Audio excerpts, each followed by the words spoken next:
Hey guys, in this video, we're going to take a look at how you can make the screen extra bright during a video playback on the Samsung Galaxy S23 series. First, tap on the home button to go back to the home screen. From the home screen, swipe down at the top to open up quick settings. In here, tap on the settings icon at the top corner. Then scroll down and tap on advanced features.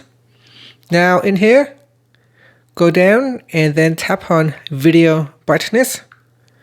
Then select bright. This will allow your screen to temporarily increase the screen brightness and make colors more vibrant when you watch videos.